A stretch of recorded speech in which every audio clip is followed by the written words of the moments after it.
Hi, I'm Julie, and this is Elisa from WomenSkis.com.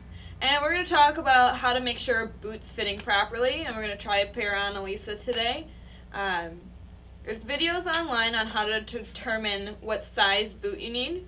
So if you haven't watched those videos yet, I would suggest doing that. We also have size charts on WomenSkis.com that you can convert from your shoe size, but measuring is definitely more accurate. From there, you want to also make sure that you have the appropriate width boot. There's a variety of widths, about I would say 98 on the narrowest end, millimeters wide, and then 105 roughly for women's boots on the widest end. And it doesn't sound like a lot, but it does accommodate a vast array of widths of feet. So it's important that you're in the right width boot, because you don't want your foot slopping around inside the boot like that. It really makes it difficult to get on edge and turn your skis. So for a narrow width foot, you can probably wear like pointy-toed shoes pretty easily, fairly comfortably. If you're a medium width foot, you probably have a few pair of those pointy-toed shoes, but can only wear them for a couple of hours. And if you just would never even consider buying those pointy-toed shoes, you could probably say that you're safely a wide foot. So, it's very important with ski boots that you want a snug, tight fit, especially from the ball of the foot backwards. It would be like basically the first buckle back. And that's going to be where all your performance comes from. You do want to make sure that you have wiggle room in the toes, because they get cold and they'll fall asleep if they're too tight up the front. So I'm going to go ahead and open up the boot and have Elisa try it on for us. So I like to fold the Velcro back on itself so that you're not getting stuck to it. Go ahead and open up all the buckles.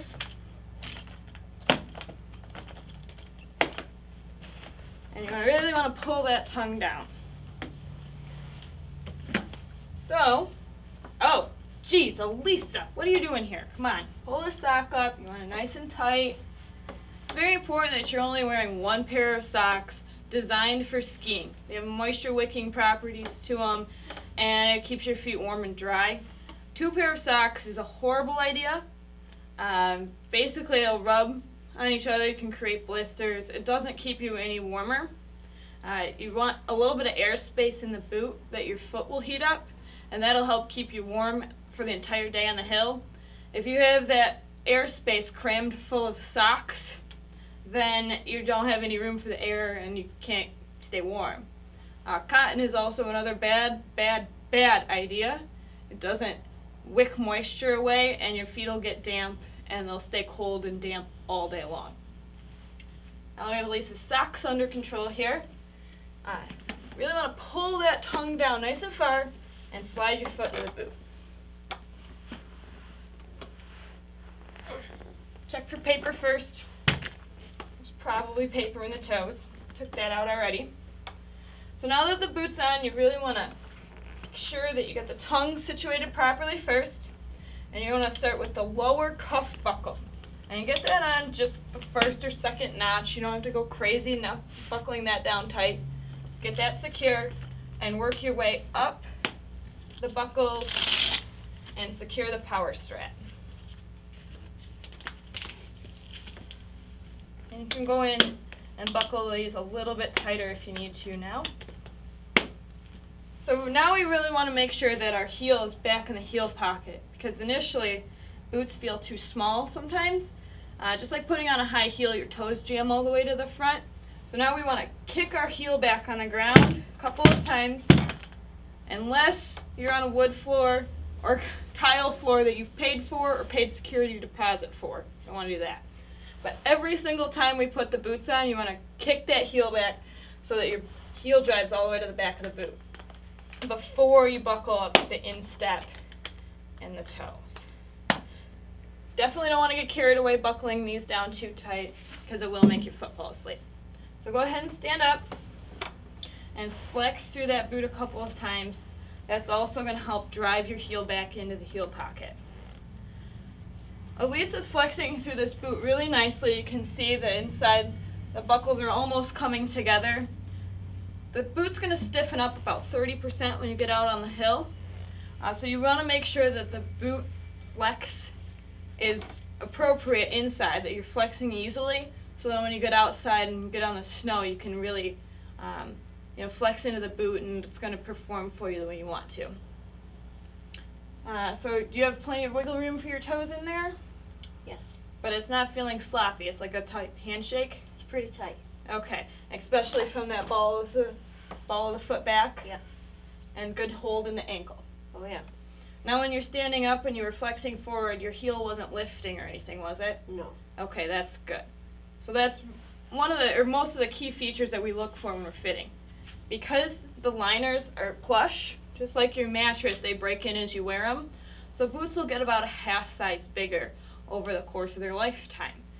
So you really want to make sure that you have a nice, snug, tight fit now, so that when you have those boots still in 3 or 4 years, they're not so sloppy that you can't make your turns precisely, and you really lose out on performance as that liner breaks down. So you want to make sure that it's nice and tight now. Right? So hopefully these tips helped you. We have plenty of filters on our website, so you can sort by boot width, flex, and some of the other things I talked about to help make sure that you're picking out the exact right size, flex, and width, and yeah, hopefully everything helps you pick out the right size boot. Alright, now talking about features. Features are really going to be extremely beneficial in differentiating one boot from another. So you may have selected 3 boots that you're interested in, and now you're like, okay, which one? There's a few main features that I will show you here that'll help you make that decision. A lot of the boots that we have available, but not all of them, have micro adjustable buckles.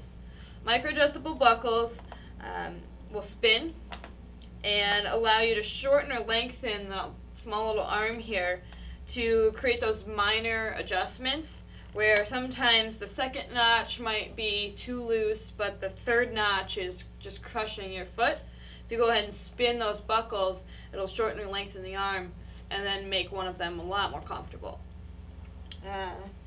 This boot does not have cuff alignment, but this one does. What a cuff alignment does is allow you to adjust the angle of the cuff to be able to fit your legs if you are either knock-kneed or bow-legged. So if you're knock-kneed, a lot of the times your knees will come in as you flex forward, or bow-legged, they'll bend outward. And that can create a lot of pressure on the side of your calf and make it a little more difficult to fit a boot. So by being able to adjust that, is really going to help make that more comfortable, especially on your calf. And it's also going to help a lot with performance and being able to get over on those edges and really have solid edge grip.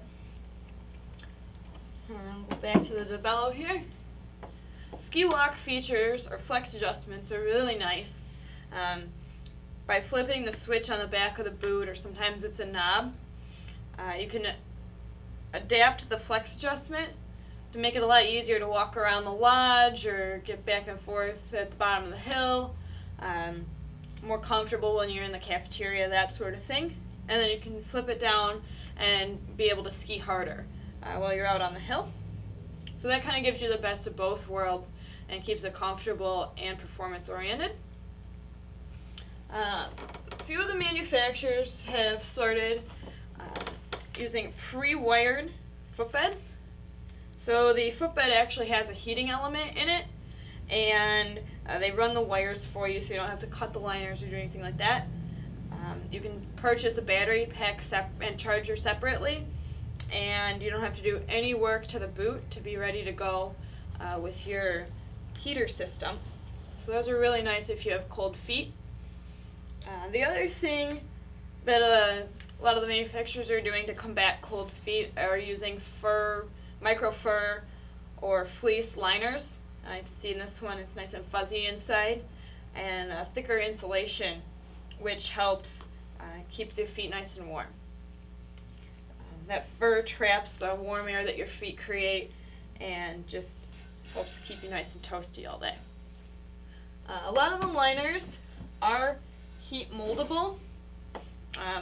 Some of them will conform just on your body heat and custom fit to your foot. Some of them you can take to a ski shop and have them baked, and that's going to speed up that molding process. Basically what that does is gives you a custom fit and makes it a lot more comfortable for you. If you read through the descriptions on the website, there should be information in there about special features, and in the description have more detail on what those features will do for you. So hopefully this short little video on fit, flex, and features will help you determine what you're looking for in a boot and help make that final selection on the boot that's appropriate for you.